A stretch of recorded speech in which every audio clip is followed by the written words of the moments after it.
ორდღიანი დუმილი ზურაბ ზვიადაურის ადვოკატს დღესაც არ დაურღვევია. ერთადერთი რაც გვითხრა მან არის ის, რომ ბრალის წარდგენის შემდეგ ის გააკეთებს განცხადებას და ისაუბრებს ზურაბ ზვიადაურის სახელით.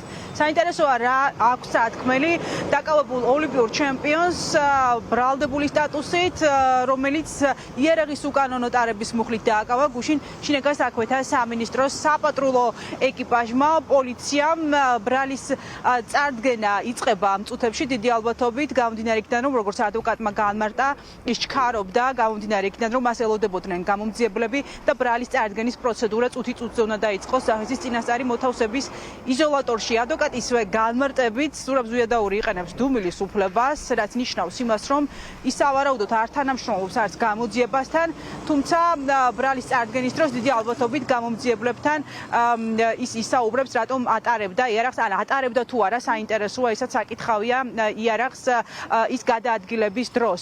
ჩვენი ინფორმაციით ზურაბ ზვიადაური დაკავების პროცესში არ იჯდა ავტომობილში, ის ქუჩაში გადაადგილდებოდა ფეხით, რა დროსაც გადამოწმების მიზნით, როგორც ამას შინაგან საქმეთა სამინისტრო ამბობს და გააჩერა შინაგან საქმეთა სამინისტროს საპატრულო ეკიპაჟმა, პოლიციელებმა და როგორც განმარტავენ შემდგომ უწყებაში, მან თან აღმოაჩნდა ცოცხლსასროლი იარაღი, რისი ტარების უფლებას მას ჩამორთმეული ჰქონდა იმ დროს, როდესაც 50,000 ლარიანი გირაო შეუფარდეს და ყრელობის მუხლით გასამართლებული ოლიმპიური ჩემპიონი გამოუშვეს პირდაპირ სასამართლოს სხდომათა დარბაზიდან. შესაბამისად, მას თან არ უნდა ქონოდა იარაღი, თუმცა საინტერესოა რა პოზიცია ექნება მას და ამ ყველაფერს ჩვენ შევიტყობთ ბრალის წარდგენის შემდგომ.Აფერს ვერ გეტყვით, ბრალზე შევდივარ და რო გამოვარ. ეხლა უნდა გააცნოთ ოფიციალურად რა.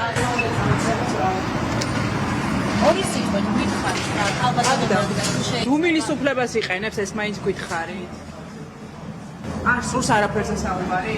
მაგდენ დაკავებულთან დაკავშირებით რომ გითხარით, დუმილის უფლებას იყენებს. ბრალის ოფიციალურ დადგენილებას მოისმეს ზურაბ ზვიადაური და ამის შემდეგ უკვე უნდა იმსჯელოს მისთვის აღკვეთის ღონისძიების ფორმაზე სასამართლომ. საინტერესოა რას ჩაწერს საგამოძიებო უწყება შინაგან საქმეთა სამინისტრო ბრალის ოფიციალურ დადგენილებაში და საინტერესოა ასევე ისიც დაუმძიმდება თუ არა მას ის მუხლები, შეიცვლება თუ არა მუხლები, საუბარი აქ იარაღის ტარების მუხლზე გამომდინარე იქიდან, რომ ვინაიდან მას ჯერჯერობით ბრალდებული სტატუსი აქვს, ის არის გირაოს სანაცვლოდ გათავისუფლებული მკვლელობის საქმეზე, რამდენად შეიცავს რეციდივის ნიშნებს განმეორებითი დანაშაული, რის გამოც ის დააკავეს. ამ ყველაფერს ჩვენ გავიგებთ ბრალის წარდგენის შემდგომ და შემდგომ მოვისმენთ უკვე მის პოზიციას სასამართლო პროცესზე. დიდი ალბათობით სასამართლო მისთვის აღკვეთის ღონისძიების შეფარდების საკითხს და დღის ბოლომდე იმსჯელებს.